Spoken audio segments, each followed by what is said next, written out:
We continue our look at Universal Orlando through the eyes of Walt Disney World fans as we bring you part 2 of our podcast documentary.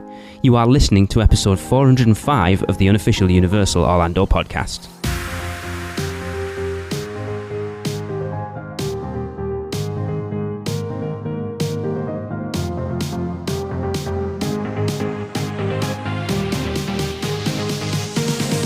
Hey everyone, welcome back. I'm your host Lee. Thank you for joining me and welcome to part 2 of my podcast documentary.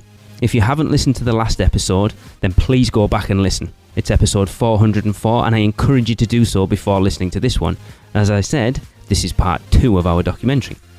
I would once again like to thank and introduce my guests. The lovely Maria Riboli, the former host of the Unleash the Magic podcast. Mike Collins, one of the hosts of the CoasterRadio.com podcast. Nikki Montoya, one half of the Theme Park Duo podcast. Pete Werner, one of the hosts of the DisUnplugged podcast. Rikki Niblett, co-host of the Be Our Guest podcast. And of course, Tom Corless, one of the hosts of the WDWNT podcast. So let's move on. One of the big differences and the reasons we really began to step away from Walt Disney World as part of our Orlando trips was something we noticed on our last full Disney trip back in 2013, and that is money. Now, we noticed back on that trip that most things at Disney World were an attempt to part you from your hard-earned dollars. And we know they're a business and they're trying to make money, but we noticed it had become very in-your-face and obvious. And honestly, we feel that's something that's become inherent in the Disney company overall as of late. The parks are expensive, the food is expensive, the dessert parties and all the other upcharges can all add up to make a Walt Disney World trip run many, many thousands of dollars. Whereas Universal Orlando, and we know the theme parks, and we know they're all out there to part you from your money, but we feel that Universal can be a much more economical trip. So I asked my guests next, do you think the relative costs of trips to both resorts hurts Disney? And on the flip side of that, do you think that helps Universal Orlando at all? I think the cost to afford a vacation to the parks, it's very high. I mean, I don't know how, I see families with kids that they save every penny they have, to come here and do these mega vacations. And after that, they're going to have to pay for their credit cards forever. And so that makes me sad a little bit, I think they've become more and more expensive, like everything. It's very pricey, from merchandise to food to hotels and everything. Obviously you have the deals here and there that you can grab, and those are great. And especially I think if you come with a big family, you can always find some deals. But overall, I agree with you, it's a lot of money that goes out. I agree also that Universal can be more affordable. Even the annual pass, you have a big difference in prices there. Even there, like you can see, it's more affordable to do Universal and Islands of Adventure than not doing the Disney parks.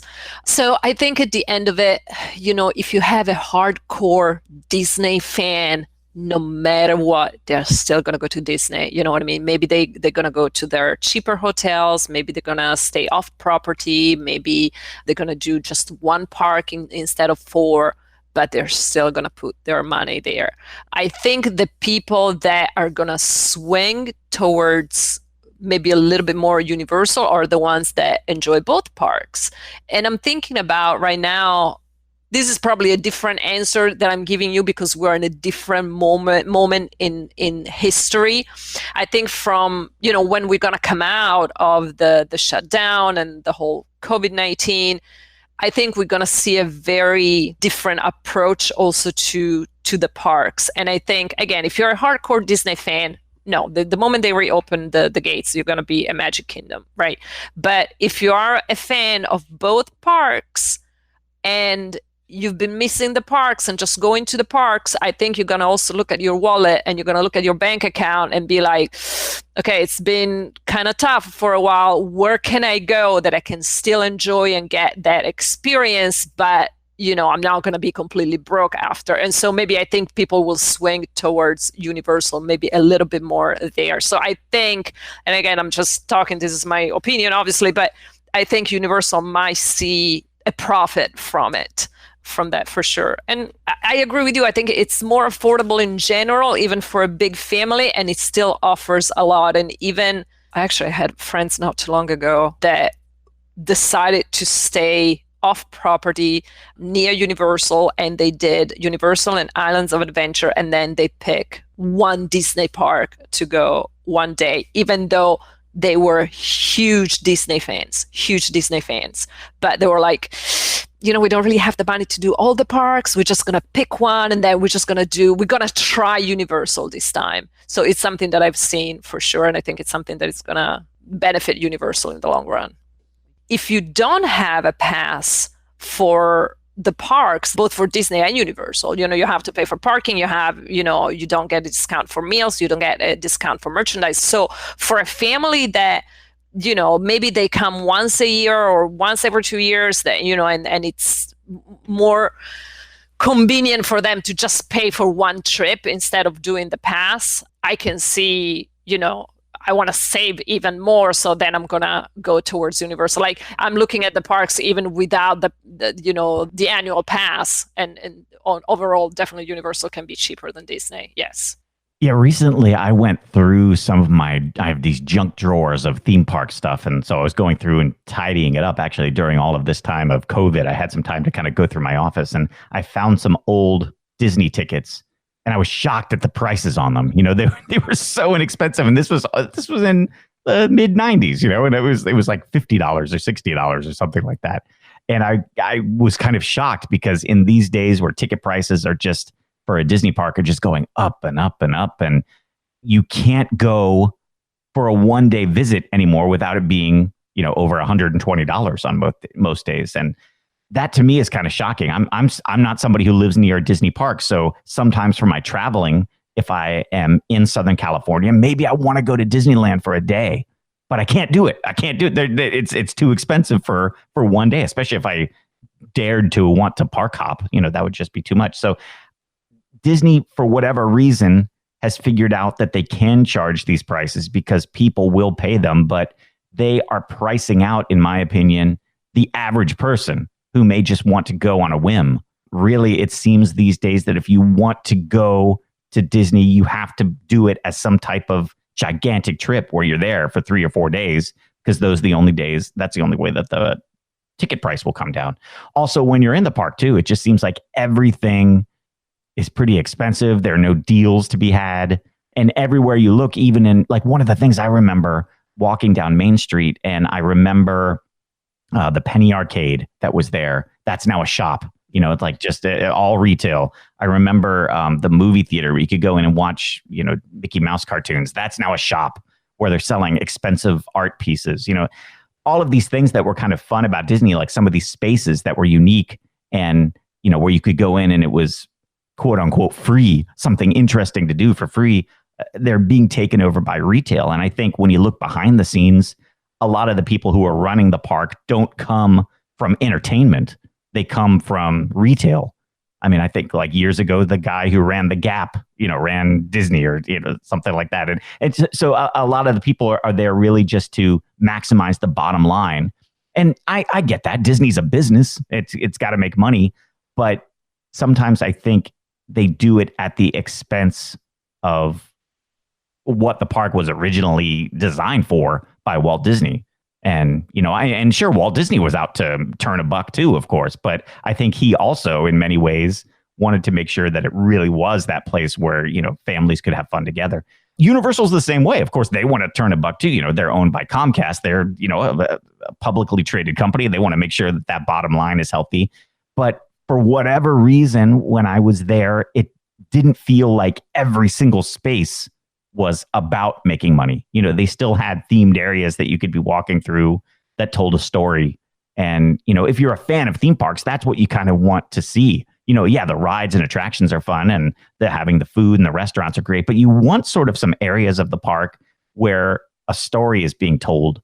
And, when you walk around Islands of Adventure, there's tons of that, just in Seuss Landing alone, in Wizarding World of Harry Potter. There are areas, even though there are a ton of shops and everybody's buying all the Potter gear and stuff, but there are little things that are there that they've put in and, that are all about the story. Same thing at Universal Studios Florida too. There's still little areas that just haven't been monetized yet. And it just feels that everywhere you go at Disney, there's monetization happening. And I just feel at the moment, Universal is doing that a little bit better, of just making you feel like you're not being, gouged for money at every single moment, and just the deals that you can get too, and the quality. One thing that I remember is a couple years ago, this was maybe like 5 or 6 years ago, I did a trip where it was like a week in Orlando, and I started the trip for like 2 or 3 days at Universal Orlando, staying at Royal Pacific, and then hopped over to Walt Disney World and stayed at the Caribbean Beach Resort.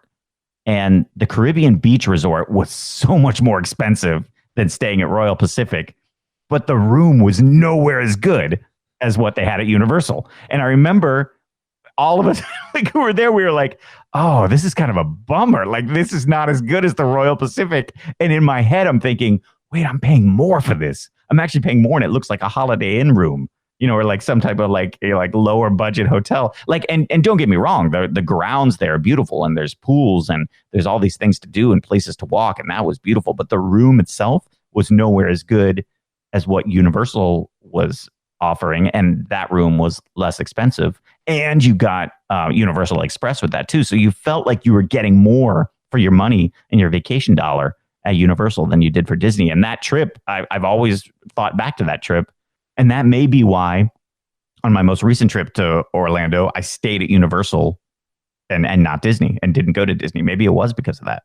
I think, if I'm being honest, I think it doesn't hurt Disney, at least at this point, because people are willing to pay it. It's like they keep raising their prices. They keep slowly raising the prices of their stupid ears, everything, but people keep paying it. They haven't reached that point yet. They'll raise ticket prices. People rant and rave and go crazy. And then the park is still at capacity a week later, so it's like, at this point, I don't think it's hurting Disneyland or Walt Disney World. Sorry. It's, I'm just used to saying Disneyland, but I think on the flip side, I think it does probably still help Universal, because Universal is still going to get, like, there's a lot of people in the world. Like, Universal is still going to get those people that aren't willing to pay that price. And so I think even though it's not hurting Walt Disney World, I still think it's beneficial for Universal Orlando to stay competitive in their pricing. I think from my perspective, being such a frequent Disneyland goer, we kind of just tune out all the upcharge stuff. It's like, and we do it for the special occasions. Like, oh, okay, it's my birthday. Let's do the Blue Bayou in the Pirates of the Caribbean, or let's do a character breakfast, or something like that. And we're very bad examples of when it comes to Walt Disney World, because it was our honeymoon. Our one big trip that we took there, it was our honeymoon. So we went absolutely bonkers. We bought everything. We did everything. We didn't even want to look at the charges to our room at the end of the trip. So yeah, they got us there. We were their target audience there. But we did, on the flip side, we did appreciate our quick whirlwind Halloween Horror Nights trip to Universal Orlando and how affordable it was for us. We stayed in we stayed in Cabana Bay. And so I think maybe then we paid for, we knew we were only going to be in the park for one day. So I think we paid for Express separately. And then we paid for our photo thing separately, but still, even with all that added in, it was very affordable. It didn't hurt our bank that much. And so we appreciated that greatly, So just to sum it all up again, I think that Disney's fine. Disney's not hurting with raising their prices. They could probably even raise their prices more, but I think that people appreciate Universal Orlando being affordable. Well, I don't think it hinders Disney really, because we all complain about it, yet there we are. Okay, we complain about it, and we go, and as long as people continue to spend the money, it would border on corporate malfeasance to some degree for them to not do that. It's a free market system, so demand is going to control price. When we talk about food, this is where Universal falls asleep at the switch, because the food at Disney, quick service and table service, in almost all cases, is far superior to what we get at Universal. And so, yeah, it may be less expensive, but you're kind of getting what you pay for. Not that I can't find good meals at Universal. I can, just not nearly as many as I can at Disney. Disney has really upped their game with food service, especially over the last decade. Really started about 15 years ago, but over the last decade, they have, and Universal, that's one area where Universal has really struggled. And, you know, I remember when Islands of Adventure first opened and they were billing Mythos as the first 5-star restaurant inside a theme park. And I went in and had dinner. And I was like, you have got to be kidding me. Do not sell 5 stars to somebody who knows what the hell 5 stars mean. And I've yet to have a meal in Mythos because I go in hoping, because I love the space, right? The space is incredible. But I always go into Mythos hoping to be blown away and always walk out going, meh. So, you know, that's one area where I think Universal really needs to up their game. But I don't think, clearly it has not hurt Disney. That this is all pre-COVID-19. It's anybody's guess what's going to look like after this. But prior to this, you know, Disney World posting record profits from the theme parks. And even as they were posting fewer people coming through the turnstiles, because this is a tried and true. Universal did this too when Islands of Adventure first opened. A tried and true thing. You know, they start upping the prices of everything inside the park to make up for the fact that they're not getting as many people through the gates. So Disney definitely had a downturn the fourth quarter. Well, it was their first quarter, but the last 3 months of last year, there was a downturn because of the way they opened Galaxy's Edge. So I don't think anything Universal has done right now is hurting Disney's attendance at all. I do think that you have, because of the price point, you at least have more people willing to look at Universal than were willing to look at it before. I hear that all the time. I mean, let's look at Disney. We've all seen people wearing the shirts nowadays, you know, most expensive day ever, which to me, as Disney, I would be very offended that people feel that way about my product. You know what I'm saying? But they have done that. They've made it so that people feel that way about their product. And I would be, if I was a Disney cast member, I would be very taken aback by that and very offended by that thought process. But I mean, look, clearly it's working for them. The parks are busy as all get out. People are paying the money, or at least they were. People are paying the money to get into the parks.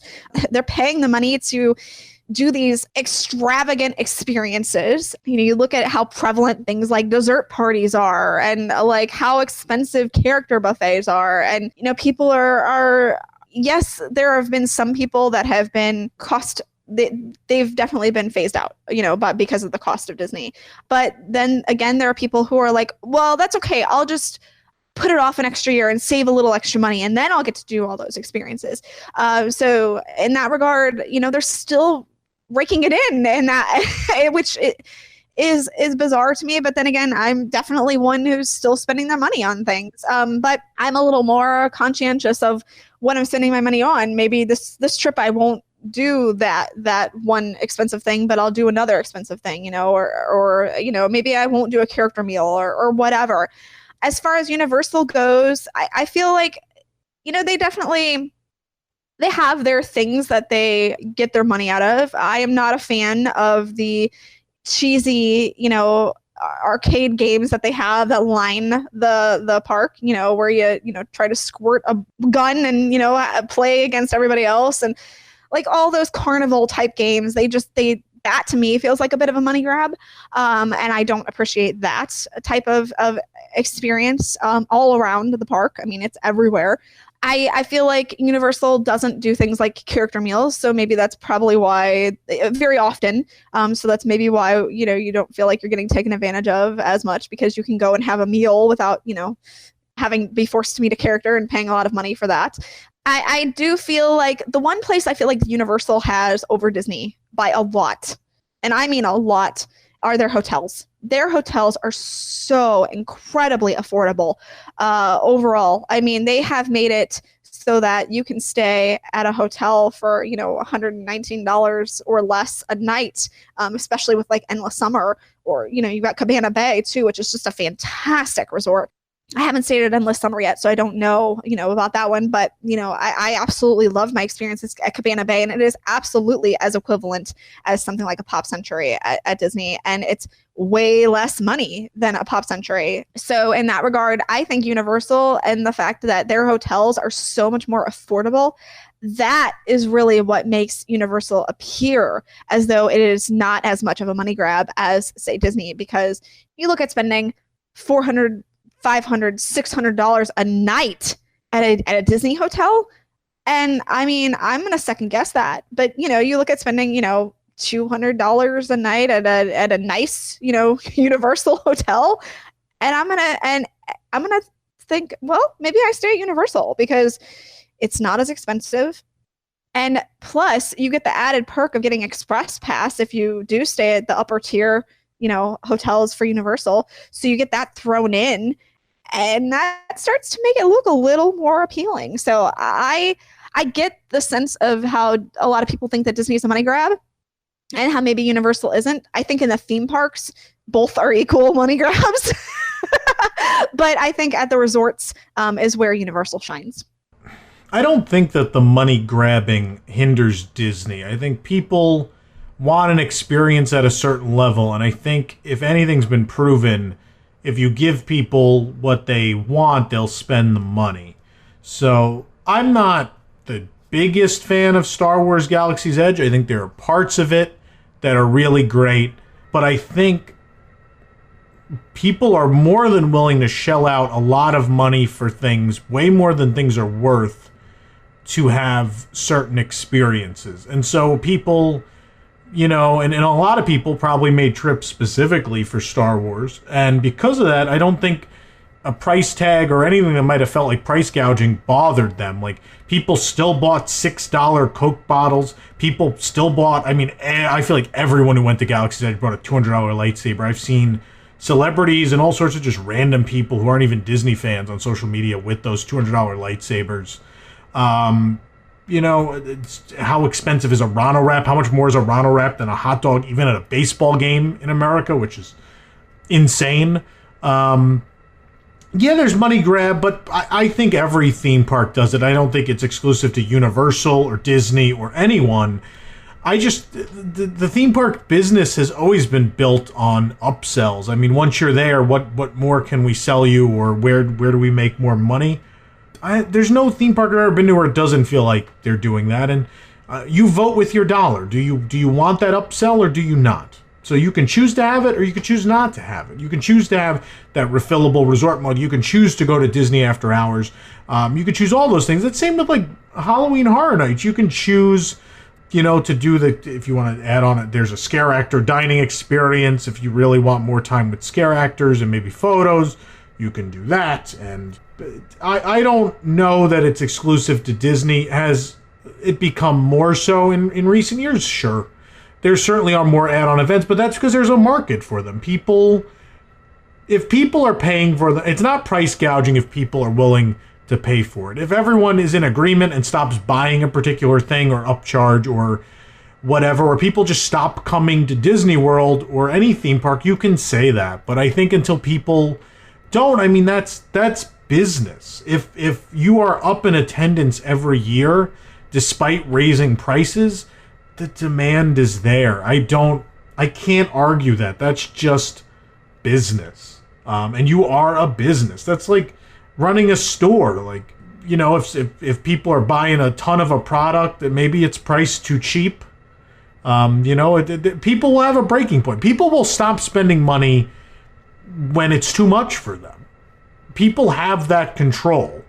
And so if people aren't stopping, then there's no reason for you to not have those add-on experiences or have more expensive food or have whatever. But the thing is, like, there's always cheaper alternatives. You know, if you don't want to do Disney After Hours, you can rope drop and fight people and get to the front of a line. If you don't want an $8 hot dog, there's, places on property where food is reasonable. You can go to Blaze Pizza or, just get chicken nuggets somewhere or whatever. There's always an alternative. You're never really just stuck doing something in particular. In Orlando, like, if you don't want to eat Disney food at Disney food prices, you could go off property and get something. So no one's roped into anything. I think when numbers fall, then you can say, like, you could say Disney is hurting their market, and the same for Universal or whoever. But Universal pricing is very competitive with Disney, with the exception, I think, in some cases of special events. But then if you buy a Horror Nights ticket at the gate on the night of the event, I mean, it's pretty much as bad as a Halloween party ticket at Disney World. So they're all the same. They're theme parks. They're recreational, non-essential activities that people spend money on, and people can decide once even in that bubble how to spend it. Have you taken a stroll down Diagon Alley and visited Gringotts Bank? Taken a ride through New York with Jimmy Fallon? Visited the Truffula Trees in Seuss Landing or hung out with a real-life Transformer? No? Then what are you waiting for? At Universal Orlando Resort, there truly is an option for everyone. Or if you're leaning a little more towards pixie dust rather than wands and potions, Disney destinations around the globe await your arrival. No matter the adventure, our sponsors have you covered. Be sure to let the experts at Mouse & Muggle Travel Company take care of all your travel needs, earning the distinction of being an earmarked agency specializing in Disney destinations, as well as becoming one of the first to be named a U Preferred agency with Universal Parks and Resorts Vacations. Mouse & Muggle Travel Company will ensure you receive top-rated customer service. Just visit mouseandmuggle.com to fill out a no-obligation quote request, or send your request to info@mouseandmuggle.com. Their team can take care of you no matter where in the world you want to go. With a flick of their wand and a little bit of pixie dust, the process will be so seamless, some might even say it's simply magical. One of the things that can also make a Walt Disney World trip much more of a hassle is having to put a lot of plans in place many weeks out to make sure you get to ride those must-do attractions or eat at those life-affirming restaurants. From getting your magic bands to booking your ADRs and FastPass Pluses, there's a lot to put in place for a Walt Disney World trip, and try and decide what you might want to ride and experience, or where you may want to eat 60, 90 or even 180 days out. We know it can be part of the fun. We all love planning our trips, but for a large family, putting all that in place can be very stressful. And it's not something we've had to deal with yet. But it does cause me stress, and I know it does Tracy as well. Whereas at Universal Orlando, your day can be made much easier just by staying at one of the top tier on-site hotels, the Royal Pacific, the Hard Rock or the Portofino Bay, and getting that unlimited express. And for the most part, as long as you pick your time to visit, you can get into a park restaurant or a City Walk restaurant without needing a reservation and without much of a wait. And you can ride pretty much everything you want to ride, making the whole experience, in my opinion, much less stressful and much less pre-planned. So I asked everyone next, do you feel that to get the most out of a Disney World trip, having to put all those pre-plans in place before you travel, but not necessarily having to do the same at Universal Orlando, helps or hinders either property's ability to be a great experience? It's interesting right now because I feel like, the people that also go to theme parks right now change. And what I mean with that, I see a lot of people that for them planning the trip, it's part of the trip. There are people, there are two kinds of people out there. One that enjoy the planning and all that, and one that is like, I don't know, I'm just gonna get on a plane, get there and enjoy whatever it's available. You know what I mean? And then there's something in between. So I can see people being excited about, okay, I'm going to Orlando in 3 months. And so I'm starting to plan my fast passes and where I'm going to eat and blah, blah, blah, and try to keep everything on schedule so it goes as smoothly as possible. But of course, you are very much stuck to a certain schedule. You know what I mean? So if if you play Monday is Hollywood Studios and that's it. That's going to be, you can't switch around because you find your fast passes and everything. So you have to have that kind of mentality of like, this is what it's going to be. With Universal, then you have more the freedom of kind of, as you say, you just walk into the park and I think it's easier to manage what you can do, what you cannot do. It depends obviously what time of the year you're going as well, because obviously, you know, Christmas time, every time I have friends are like, we might want to do Orlando for Christmas. I was like, you're crazy, because like, no, trust me, you don't. So for something like that, if you are planning to come either to Disney or Universal during a time that it's really busy, my suggestion is plan it as much as you can. Even with Universal, get one of those hotels that you get an express, the pass, because otherwise it's just too much. It's overwhelming. But on the other side, like for example, as a pass holder for Disney, you can make fast passes for the parks, but if I remember correctly, it's like 2 months in advance instead of 3 when you book a trip that you stay in a hotel or something like that. Don't quote me on the exact number of weeks. So for me, being a pass holder, no matter what, I never get the rides I want to do because I only have 2 months in advance to book them, and they're already booked. So that's the part that I've always been like, with the annual pass for Disney, because I'm like, I have it and it's great for a lot of things. Again, free parking and discounts here and there. Love it. Great. But I can't get the rides that I want to do. Never. And I'm an annual pass holder. I live 15 minutes from the park. So that's something that it always has bothered me a little bit. So I would just go on the app randomly and always look for Mondays because I know it's usually a slower day, on a Monday morning, and see if I can find a fast pass, or here and there I will get it. I will get, a flight of passage at Pandora. It's very hard to get. And I would literally like book it and just text my boyfriend. I was like, okay, Tuesday at 6:30, we have to go there because I found it. But, in 2 years that I've been here, I think I wrote that ride 3 times. I'm not even joking, because I can never find a fast pass for it. And on the other side, every time I went to Universal and Islands of Adventure, sure, I was by myself, but I did everything I wanted to do. I wanted to do, Forbidden Journey. I did it. I wanted to do Gringotts. I did it. I wanted to do Spider-Man. I did it. So I never had any problems. And, I can also do the single rider, of course, something that you can do at Disney as well. I'm not saying that you can't, but not at all the rides and not at the rides that I really want to do. So it's something that I think their fast pass technique or whatever it is has to be refined a little bit. I understand they have an insane amount of people that they're trying to go and they're trying to accommodate everybody, but it can be a little stressful. And then, there are a lot of like, I have a dear friend of mine. She's a travel agent, and she does, she books all the Disney trips and everything, and Universal as well. But she's the one who gets up at the crack of dawn to be sure that she's like, getting all the fast passes for her clients and everything. So if you have the extra help, I'm sure it's a little easier. But if you're doing it by yourself, I can see why Universal can be more attractive. Let me just like, okay, it's going to be a little easier I don't have to deal with all of that.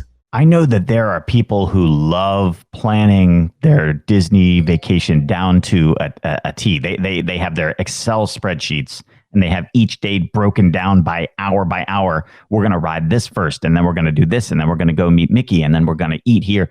And they put that all into the Disney app and, book it out there 120 days ahead of time. I can see the appeal of that. I'm sort of a planner myself, and I could see myself doing that, but it's hard for me to do that unless I am by myself. If you're going with a large group of people or with a family, you have to, like, part of the fun of a theme park day is kind of just playing it by ear and, walking into the park and seeing something and going, oh my gosh, I want to try that. Or, going on a complete different detour if you're in a land and really enjoying yourself and not having to say, oh, well, I'm having such a good time here, but hey, we've got to be across the park in an hour to ride Space Mountain. And, you're just life already just in our jobs and our daily life and stuff. We're already like driven by schedules and time, and we have to be here. On my vacation, I'm the type of person who just doesn't want that. So I wish it could go back to the old days where, even just at Disney with like the paper fast passes, where everybody comes into the park and everybody has the exact same opportunity to get on rides. Problem is with the way that Disney is doing it now is that you have resort guests who can book 120 days out, or 60 or 90 or whatever it is. And maybe a lot of the prime times to ride the best attractions are gone. And that to me is a problem, because I'm somebody who, travels for work, and sometimes it's last minute. And so, hey, let's say I want to go, I'll be in Orlando and like to go to Hollywood Studios or Epcot or something. Odds are by the time I get there on the day that I'm there, all the great ride times are gone. I like the way that Universal does it, because if you do stay at a top tier hotel, you've got the Universal Express. Even if you're staying outside, you could still spring for the Universal Express. You're guaranteed to get on all the rides that you want to ride in the order that you want to ride them. And I think that, to me, is the way that I want to experience a park. Part of the thing that I love about theme parks, and especially the regional parks that I go to, Cedar Fair, Six Flags, I love going to a park and just kind of letting the park unfold and exploring it and finding rides and being like, oh my gosh, I would like to hang out in this area and, ride that ride. I don't want to be enjoying myself or like enjoying a good meal and looking at my watch every 10 seconds and saying, oh my gosh, we have to get across the park because we've got a fast pass for this ride that we scheduled 6 months ago. That to me isn't as fun as just kind of winging it, with a little bit of knowledge, knowing like, hey, these are the 5 or 6 rides I really want to do. Let's make sure we do it. If I lived in Orlando, I probably wouldn't get Universal Express every time. I'd probably just go and hang out at the park, go, maybe try out, 1 or 2 of my favorite attractions, go to some of my favorite places to eat, but then just kind of walk around the park and enjoy it. But at Disney, the way they have it set up where you have to, book your rides 90 days out, that makes it a lot harder to do. You're probably going to end up in the standby line where the lines can be upwards of, an hour or more. So I really like the way that Universal has it set up, because it really just gives you the opportunity to explore the park and enjoy it without being tied to a schedule. I am coming from the viewpoint of being married to a complete planner who plans everything. So, when we went to Walt Disney World, Gabe planned everything and, made all the reservations. So for me, it was easy. But if I didn't have Gabe, I would find, having to book everything and all of that very, very stressful. I really would, and it's this weird thing because you see it all the time, like people like staring down at their phones and like, trying to get something. And for me, it kind of hinders your day if like you're in line and you're like just trying to get the next thing. And it's like, you're not even really appreciating where you are. So I would rather spend the few extra dollars like at Universal Orlando and, stay on property where you get the express pass or, just buy it separately. I like the peace of mind and the ease of just having that blanket unlimited express pass. But, for some people, they like the Walt Disney World, free way, but you have to be super savvy. And I feel like a lot of people just aren't. Like we've talked to a whole bunch of people, not just at Walt Disney World, but in Disneyland, who just don't know what the heck they're doing. And their day is going to suffer because of that. So I feel like the Universal Orlando Express Pass is more user-friendly. And I feel like ultimately it does give more people a better experience in their day. And then like there's this feeling like, oh, well, I didn't have a good time today because I didn't get to ride the one thing I wanted to ride, and it's I feel like that wouldn't happen at Universal Orlando unless like the ride was down completely, which then what can you do? But it's like, it's almost setting you up for disappointment already. This is like a kind of completely different example, but the new Star Wars ride, Rise of the Resistance, like some people's days are ruined instantly when they don't get that boarding group at the beginning of the day. And, it's like, why bother, So it's like, I feel like Disney's approach to it kind of sets it's more easily set up for disappointment. There's a reason why two of the websites I own get more than 5 million unique visitors a month planning Disney World trips. And the thing you got to remember about Disney fans is planning these trips is not a chore. It's what we live for. Okay? We love it. We love it because, and I remember, I haven't had to plan a trip to Disney World in a long time, but I still remember very well when I lived in New Jersey and I would come down to Disney once, twice, three times, or come down to Orlando once, twice, or three times a year, that the planning process connected me with it. And we didn't have the internet in those days. This is back in the Stone Age. We didn't have the internet, right? So it was guidebooks. It was brochures, VHS tapes from Disney, and countless conversations with central reservations. Now, again, in those days, FastPass wasn't a thing. And ADRs weren't really a thing either. But it was still that process. Most Disney fans you talk to do not look at the planning as a chore. They look at it as half the fun.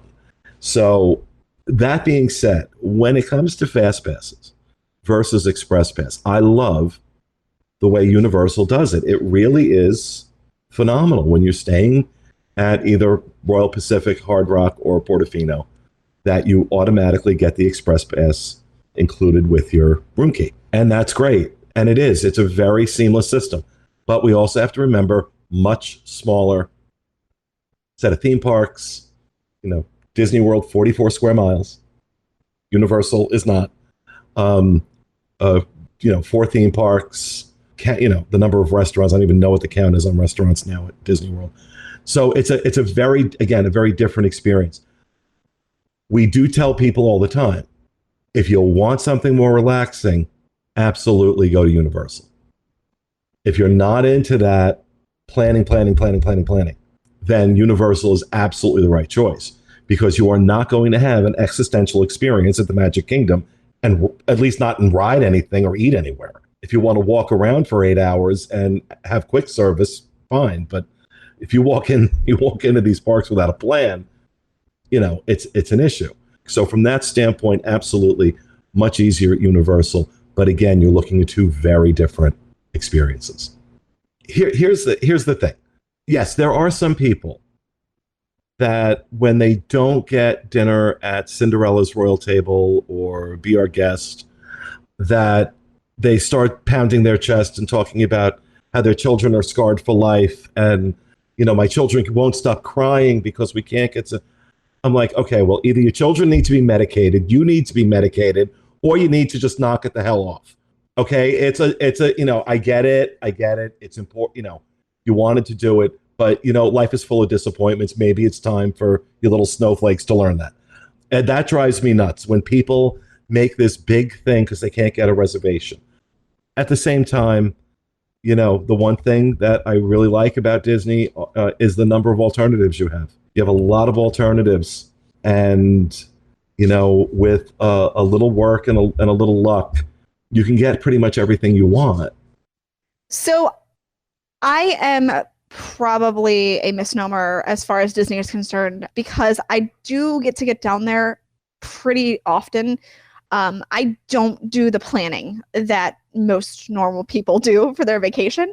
Granted, I'm not going with a large family. The most I go with is 5 or 6 people, and we're pretty well adept at figuring things out. Now when I do go with larger groups to Disney, yeah. And I have gone, with friends that end up being a much larger group. I was mostly thinking about my family, but when I do go with friends, we do some sort of planning. We'll maybe get a few fast passes in line, maybe a couple of dining experiences. But again, because we kind of all go down so frequently, it's not as stressful as it is for the average guest. Thinking about the average guest, though, I absolutely understand how stressful it is. If you're only going down once every year, 2 years, 3 years, 4 years, you want to make sure you have, and as we were talking about, Disney is expensive. So you want to make sure that you have everything in line. You do want to make sure you have that, hashtag best vacation ever, because you're spending a lot of money. And I think because the perception of Universal is not as costly, that does kind of take the pressure off people. So I feel like the more you feel like you're spending on your vacation, the more you feel that pressure of, oh my gosh, this has to be perfect. So I feel like the pressure of having that perfect Disney vacation is definitely there, of getting the perfect fast pass, of getting the perfect, ADR.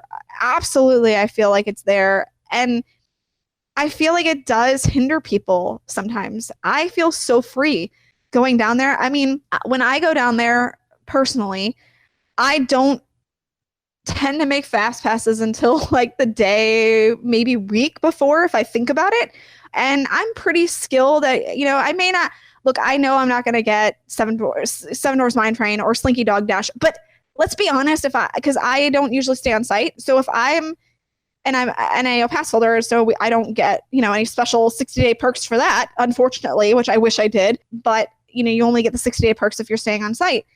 So because I'm not staying on site, I'm not getting Slinky Dog Dash anyway. Like, I'm not getting to experience that. I'm not getting to get a fast pass for Seven Dwarfs Mine Train. It's not going to happen for me anyway. So I'm not as stressed about it. I know that I'm probably not going to ride that attraction. And if I do, I'm either going to get a rolling fast pass for it later in the day, or I'm going to wait in line for it. I already know that the pressure is off for me. So I don't, tend to stress about making fast passes. I don't stress about making ADRs, advanced dining reservations. I like to choose restaurants based off of when I'm hungry. And guess what? At Disney, you can do that. It may not be like the restaurant you were necessarily planning on going to, but a lot of times I've found, even on Christmas Day, that I can make a advanced dining reservation and be happy with the meal that I've gotten. So, even when the parks are their most busy, I've been able to manage something. So I think it's all an expectation. As far as Universal is concerned, not having that expectation is definitely very freeing. You can go and do what you want, and I absolutely understand and appreciate that. And it does make for a very different vacation for sure. I very much like rolling up on whatever I want to and seeing, okay, the wait time is this. Do I feel like waiting in this line? Yes, I feel like waiting in this line. I feel like waiting the time. With Disney, the wait time may say it's one thing, but I feel like they fudge the numbers a little bit more because they have fast pass. So you never know if it's going to be up plus or minus, but I feel like Universal things are a little more true because they don't have, they have Express, but it's not that mass influx of people who are coming in with Express. You've got people trickling in with that. So I feel like their wait times are maybe a little more true and accurate. And I don't stress about it. And it is kind of nice and very freeing in that regard. I very much appreciate that fact. I appreciate not having to make those ADRs and just rolling up on a restaurant. So I am much more of a free person, and I do kind of appreciate what Universal has going for it in that regard, because I'm not a planner anymore. I used to be. I very much enjoy not being anymore. It is so much more freeing not being a planner. So that part's nice. What I think helps in there is, if you want to ride Seven Dwarfs Mine Train and Flight of Passage and eat at Cinderella's Royal Table, you do have to work for it. Like, those are absolutely things you have to work for. But what I like is if I don't need that level, if I don't need to ride those two things and eat at those like 2 or 3 impossible to book restaurants, what I like about the Disney system is it pushes people to where people aren't. So what I like is, if I don't plan months in advance, I like opening the app and as a local is what I do. Open the app on Tuesday afternoon. I want to go have lunch somewhere. I like putting in the time and the amount of people and then just having the list of options. I like that because then I'm like, oh, these are available reservations. Then I know once I pick that restaurant, I don't have to think about it. As with dining at Universal, generally the park food isn't good. I think generally. There are some restaurants at Universal that I crave over Disney restaurants, absolutely. They're mostly in City Walk. I love Cowfish. I like Toothsome a lot. Even Vivo's very good. And so my problem with them is, though, you never know on a given night what the crowd's going to be like. And so doing horror nights a lot, there'll be a lot of evenings where we want to pop out and have dinner at Cowfish. Some nights you walk in, and then some nights at that same time, it's an hour and a half wait. And I didn't get to make a reservation on an app, so I don't have a reservation. And then it becomes like this search for food. And so I think there's a lot of positives to the Disney planning system, at least in the way that even if you open the app on the same day, it will send you somewhere. There will be something for you to do. There will be, outside of Hollywood Studios, there will be a fast pass available for something in the park you're in. There will be a reservation at some restaurant in the vicinity. So there's always something to do. And with Universal, I think the problem is if you don't have Express Pass, there are some things that are very challenging. Like, in my experience, I have never seen a short wait for Reign of Kong. That wait is always ridiculous. And I like that ride. I'm never waiting an hour for Reign of Kong. That is never going to feel like it's worth an hour to me. And I think there's a couple of attractions. And certainly there are days you go and there's nothing with the wait. But I've been on a lot of days at Universal where tons of things have waits. And if you don't have Express, it's not a great experience. That being said, like if you're first timer at Disney World and you really want to ride these top tier attractions and you just showed up that day and you weren't able to book fast passes in advance, I mean, you're going to feel the same way not getting to do Mine Train. And, you know, I'm trying to think what else is impossible to get at Magic Kingdom. Sometimes space is hard, but there's pluses and minuses to both systems. I think if you stay on property at Universal, I think it is a much better experience. I think there is a greater reward as a Universal Resort guest than there is as a Disney Resort guest, considering extra magic hours are often the most crowded days at those parks now because it drives people to those parks, and the fact that you don't really get any benefit other than the 60-day fast pass booking window, which you still have to get up on that 60th day at 5 a.m. or whatever to book your flight of passage anyway. So I just think there's pluses and minuses to both systems. I don't know that Universal should adopt what Disney does. I don't think that's going to work for them either. Neither system is perfect. I don't think it helps or hurts Universal. I think the people that want to go to Universal go for some very particular things, and none of those things are necessarily the ease or hardships of planning a Universal vacation. If you look at it from a wider viewpoint, you know, if you go to New York City, there's certainly or LA or wherever, there's certainly a set of restaurants and things that are limited in capacity that a lot of people want to do on their vacation. But if you don't book right at the second, you know, it becomes available, you can't do it. That doesn't mean you're going to have a horrible vacation necessarily. But the good thing about the rides is there is a standby line, unlike Rise of the Resistance. there is a standby line. So in the end, like, you could do your whole day at Magic Kingdom and it could be 10 o'clock close. It could be 9:50. You could decide, like, we've done everything but Mine Train. Let's just go get in the line. We could do it. Or if you really want to have a better experience, you could book early morning Magic or Disney After Hours, and you can at least pay your way through it. But if you don't want to pay your way through it, the standby line is there. Sadly, that doesn't really exist to the restaurants. You can try and go up and see if people don't show up and stuff. It happens sometimes, but there's a workaround. The Royal Table's like the one you can't work around. That's the one where you walk up to the table and you ask if they're taking walk-ups, and sometimes you get laughed at. But I've also stood there and they've said yes. So, and I'm in recent years, so you never really know.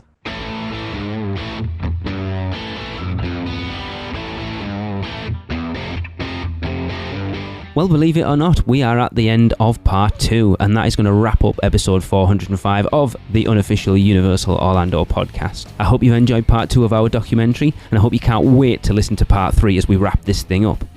We've had many differing opinions, and it's opened my eyes to Universal Orlando and Disney World, to be honest. So again, before we finish, I would like to take the opportunity to thank my guests for taking the time to come and speak to me for this documentary, and ask that you all go and check them out. You can find Maria Riboli on Instagram at Maria Riboli Photography. And then, of course, there are the podcast people. You can find Mike Collins on the CoasterRadio.com podcast. You can find Nikki Montoya on the Theme Park Duo podcast. Pete Werner on the DisUnplugged podcast, Rikki Niblett on the Be Our Guest podcast, and finally Mr. Tom Corless on the WDWNT podcast. And you can find all those podcasts probably where you're listening to this right now. Put that in your search engine and subscribe to all of them. So thank you all for listening, thanks to my guests for joining me, and we'll see you back here next week for part 3. Guess that wraps things up for another Unofficial Universal Orlando podcast. You guys did all right. Follow us on Facebook, Instagram, Twitter, YouTube, and Pinterest, keyword UUO Podcast. Listen and subscribe to us on Apple Podcasts, Spotify, Google Podcasts, Stitcher, or anywhere podcasts are found.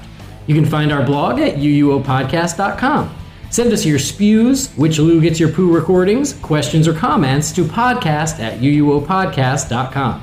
Check out our friends the Theme Park Duo and our awesome sponsors Mouse and Muggle Travel Company. So, until next time, don't give up your day job, say cheese, and see you later.